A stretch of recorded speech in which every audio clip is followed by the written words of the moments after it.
Kita sering mendengar stoikisme, hidup bijak, mengendalikan emosi, menerima keadaan, dan semua itu sangat erat dikaitkan dengan filsafat. Kalau orang bicara filsafat, terutama yang populer di media sosial, biasanya yang muncul adalah kalimat-kalimat seperti fokus pada hal yang bisa kamu kendalikan, jangan diperbudak keinginan, atau hidup sederhana itu lebih tenang. Dan memang, kalau kita melihat filsafat Helenistik seperti stoikisme, epikureanisme, atau sinisme, filsafat terasa seperti panduan hidup. Isinya tentang bagaimana caranya tetap tenang, tidak gampang hancur oleh masalah, tidak terlalu mengejar validasi, dan bisa menjalani hidup dengan lebih bijak. Tapi begitu kita masuk ke filsafat modern dan kontemporer, rasanya berubah. Filsafat tidak lagi cuma bicara soal tenang dan bijak. Tiba-tiba kita bertemu Nietzsche yang membongkar moralitas, Freud yang bicara tentang hasrat tersembunyi, Marx yang melihat manusia dari konflik ekonomi, sampai Foucault yang membahas kekuasaan, tubuh, seksualitas, dan pengakuan. Di titik ini, filsafat jadi terasa lebih liar, lebih gelap, lebih tidak nyaman. Bahkan kadang seperti sengaja membongkar bagian manusia yang selama ini ingin kita tutupi. Jadi pertanyaannya, kenapa bisa begitu? Kenapa filsafat Helenistik lebih terasa seperti latihan menjadi bijak, sementara filsafat modern dan kontemporer lebih terasa seperti membedah manusia sampai bagian paling rumit? Mari kita bahas.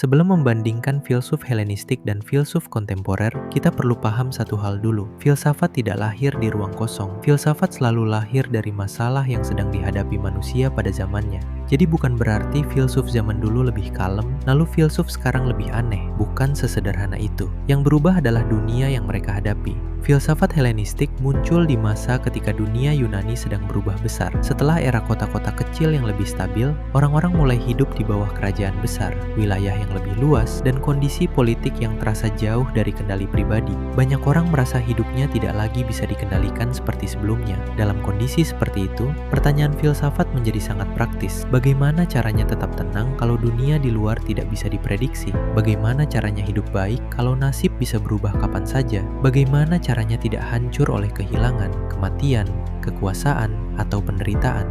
Makanya, filsafat Helenistik banyak bicara soal cara menjalani hidup. Ia tidak hanya ingin membuat orang pintar berdebat, tapi ingin membuat orang lebih siap menghadapi hidup. Filsuf modern seperti Pierre Hadot menjelaskan bahwa filsafat kuno itu bukan cuma teori, tapi way of life, cara hidup. Artinya, filsafat bukan sekedar sesuatu yang dipikirkan, tapi sesuatu yang dilatih setiap hari. Bukan cuma untuk menang argumen, tapi untuk membentuk karakter. Di sini kita mulai paham kenapa filsafat Helenistik terasa sangat dekat dengan kebijaksanaan. Karena tujuannya memang bukan membongkar dunia sampai berantakan, tapi membantu manusia tetap berdiri di tengah dunia yang berantakan.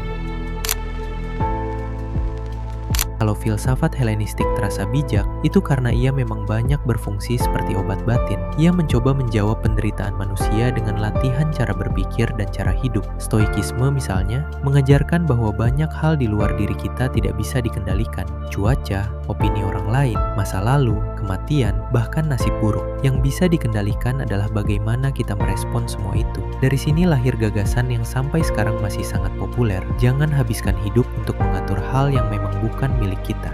Epikureanisme juga sering disalahpahami sebagai ajaran mengejar kenikmatan, padahal Epikurus lebih banyak bicara tentang ketenangan. Hidup bahagia bukan berarti hidup mewah terus, tapi hidup yang tidak diperbudak rasa takut, tidak dikejar keinginan berlebihan, punya teman yang baik, dan bisa menikmati hal sederhana. Sinisme juga punya nada yang keras, tapi arahnya tetap pada kebebasan batin. Kaum sinis seperti Diogenes ingin menunjukkan bahwa manusia sering menderita bukan karena kurang sesuatu, tapi karena terlalu banyak diperbudak status, uang, gengsi, dan aturan sosial yang sebenarnya tidak selalu penting. Jadi kalau disederhanakan, filsafat Helenistik banyak bertanya, bagaimana caranya hidup lebih bebas dari penderitaan yang tidak perlu? Itulah kenapa filsafatnya terasa seperti nasihat hidup, karena memang fokusnya adalah melatih manusia supaya tidak terlalu rapuh di hadapan dunia. Tapi sejarah manusia tidak berhenti di situ. Semakin modern dunia menjadi, masalah manusia juga berubah. Dan ketika masalahnya berubah, cara filsafat berbicara juga ikut berubah.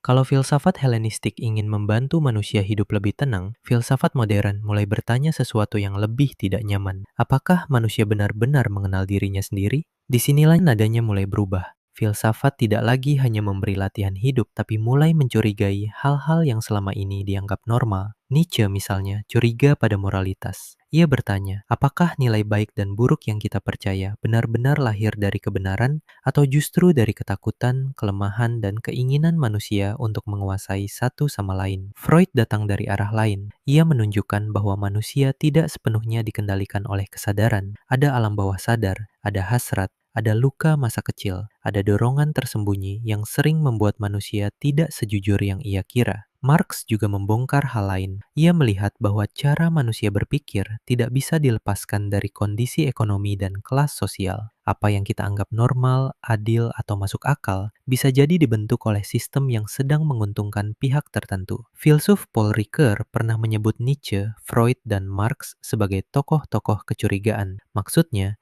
mereka tidak mudah percaya pada permukaan. Kalau manusia berkata, "Aku melakukan ini karena alasan baik," mereka bertanya lagi, benarkah? Atau ada dorongan lain di baliknya? Disinilah filsafat mulai terasa lebih liar, karena ia tidak lagi hanya bertanya bagaimana cara hidup bijak, tapi mulai membongkar apakah yang kita sebut bijak itu benar-benar bijak, atau hanya topeng yang dibentuk oleh rasa takut, trauma, ekonomi, agama, atau kekuasaan.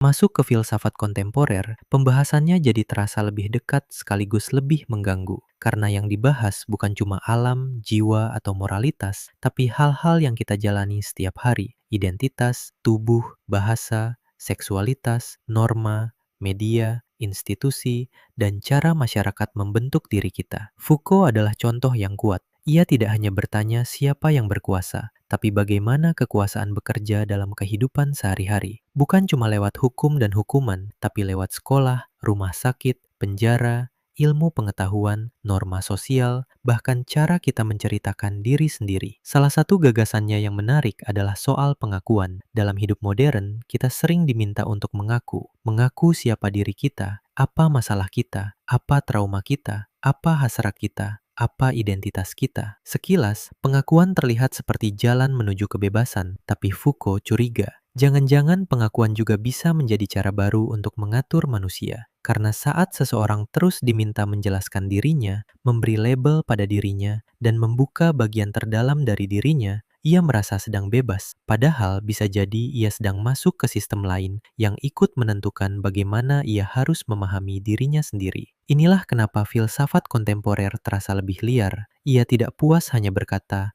"Kendalikan dirimu." Ia bertanya lebih jauh, diri yang mau kamu kendalikan itu sebenarnya dibentuk oleh siapa? Kalau filsafat Helenistik mengajarkan cara menguasai diri, filsafat kontemporer bertanya, apakah diri itu benar-benar milik kita sepenuhnya? Atau sejak awal sudah dibentuk oleh keluarga, negara, bahasa, media, agama, ekonomi, dan norma sosial? Jadi sebenarnya, perbedaan filsafat Helenistik dan filsafat kontemporer bukan sesederhana yang satu bijak dan yang satu liar. Mereka punya fungsi yang berbeda. Filsafat Helenistik seperti seseorang yang melihat manusia sedang menderita, lalu berkata, "Mari kita latih batin supaya kamu tidak hancur oleh hidup." Sedangkan filsafat modern dan kontemporer seperti seseorang yang berkata, "Tunggu dulu, sebelum bicara cara tenang, kita harus tahu dulu kenapa kamu menderita, siapa yang membentuk penderitaan itu, dan apakah hal yang kamu anggap normal sebenarnya bagian dari masalah." Yang satu memberi pegangan, yang satu membongkar pegangan itu. Yang satu mengajarkan cara berdiri tegak, yang satu bertanya, apakah tanah tempat kita berdiri sebenarnya aman atau justru dibangun dari hal-hal yang belum pernah kita pertanyakan? Dua-duanya bisa terasa berbeda, tapi dua-duanya penting. Karena manusia tidak hanya butuh ketenangan, manusia juga butuh kejujuran. Kalau hanya punya ketenangan tanpa kejujuran, kita bisa saja terlihat bijak, padahal cuma sedang menghindari kenyataan. Tapi kalau hanya membongkar semuanya tanpa latihan batin, kita bisa menjadi terlalu curiga, terlalu gelisah, dan tidak pernah tahu bagaimana caranya hidup.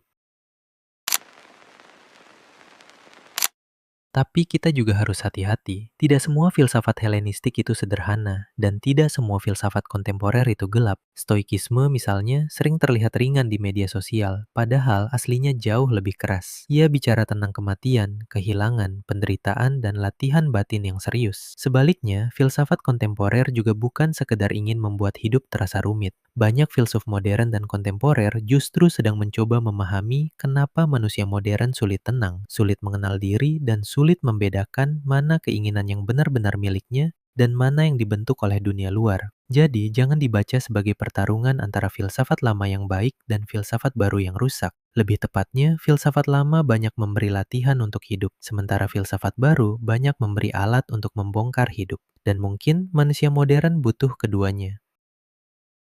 Kesimpulannya, filsafat Helenistik terasa lebih dekat dengan kebijaksanaan karena ia lahir dari kebutuhan manusia untuk bertahan di dunia yang tidak pasti. Ia mengajarkan pengendalian diri, hidup sederhana, ketenangan, dan cara menghadapi penderitaan tanpa hancur. Sementara filsafat modern dan kontemporer terasa lebih liar karena ia lahir dari dunia yang lebih kompleks. Dunia yang penuh sistem, kekuasaan, krisis identitas, trauma, hasrat, media, dan norma yang tidak selalu terlihat. Karena itu, filsafatnya tidak cukup hanya memberi nasihat. Ia membongkar apa yang selama ini kita anggap wajar. Jadi, kalau filsafat Helenistik bertanya, bagaimana caranya hidup bijak? Filsafat kontemporer bertanya, siapa yang menentukan arti bijak itu? Dan apakah hidup yang kamu sebut normal benar-benar kamu pilih sendiri? Disitulah bedanya. Yang satu membantu kita tenang menghadapi hidup. Yang satu membuat kita berani mencurigai hidup yang selama ini kita anggap biasa. Dan mungkin hidup yang matang butuh dua hal itu sekaligus. Ketenangan untuk tidak mudah hancur dan keberanian untuk bertanya apakah selama ini kita benar-benar hidup